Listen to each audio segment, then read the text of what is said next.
はいどうも皆さんこんにちは。スターディの河野玄斗です。今回はですね、僕の高校時代の模試の成績表を公開しようと思います。先日実家に帰った時、たくさん模試の成績表出てきて、懐かしいなと思ってこの際動画にしようかなと思いました。実際のところ僕が記憶してたよりも割とね優秀だったので、影響されやすい繊細な受験生の方は見るのを控えることをお勧めします。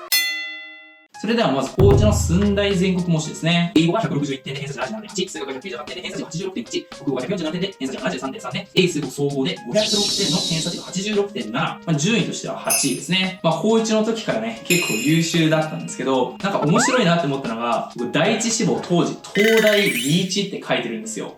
当時ね、東大リーチ、理2、理3、ちょっとあんまわかんないけど、理工学部かな自分は。だからリーチみたいな感じで書いてたんですけど、当然ね、A 判定ですね。すごい懐かしいなと思います。じゃあ続いてね、高校2年生の時に受けた全国統一高校生テスト、東進ですね。英語が200点中194点、国語が200点中153点、数学が200点満点で200点、で、英数国総合が600点中545点で、偏差値は 77.9 か、全国で4位ですね。高1の時も全国統一高校生テストを受けたんですけど、その時は確か2位で、今回4位なので、結構安定してますね。やっぱりね、失点のほとんどは国語だなっていう感じしますね。高校2年生の全国統一高校生テスト。で、僕、高校2年生の時ですね、割と高3の模試受けてて、高1の時から1個上の学年の模試受けてたんですけど、これは、東大即オープン、東大受験生が受けるもの。英語が120点満点で83点、数学が120点中79点、国語が80点中44点、で、物理が60点中39点、科学が60点中47点、で、総合が440点中292点で、偏差値が 78.5、これ21位ですね。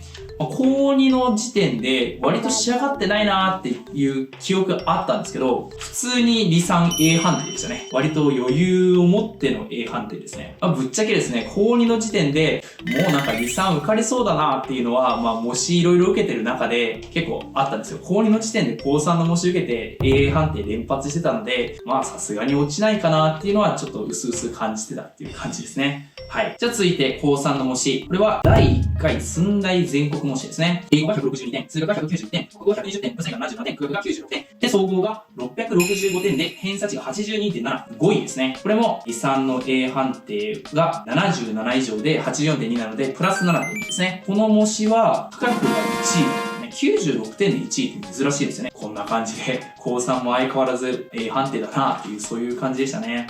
この模試100点中物理77点で、なんか確かに高2の時に高3の模試、寸大模試受けた時、満点物理取ったので、これちょっと物理やらかしたのかなっていう回ですね。はい。で、続いて、高3の前頭記述模試。英語が180点、で数学が200点、で国語が143点で、理科が物理90点、科学90点。で、総合が、これ総合書いてないね。でも偏差値だけある。78.8。なんで総合書いてないんだろうね。順位が43位。ちょっとね、この前頭記述の模試、僕は覚えてるんですけど、ちょっと風邪気味だったというか、体調悪くて、国語とか、でもそんなに悪くないけど、悪かったんですよ、体調が。だから、その中でも、ちゃんと理3 A 判定だね。さすがに、風邪ひいたとしても、理3受かるかなっていう、そういうシミュレーションの一環だと捉えてましたね。で、これがラストですね。東大即応オープンか。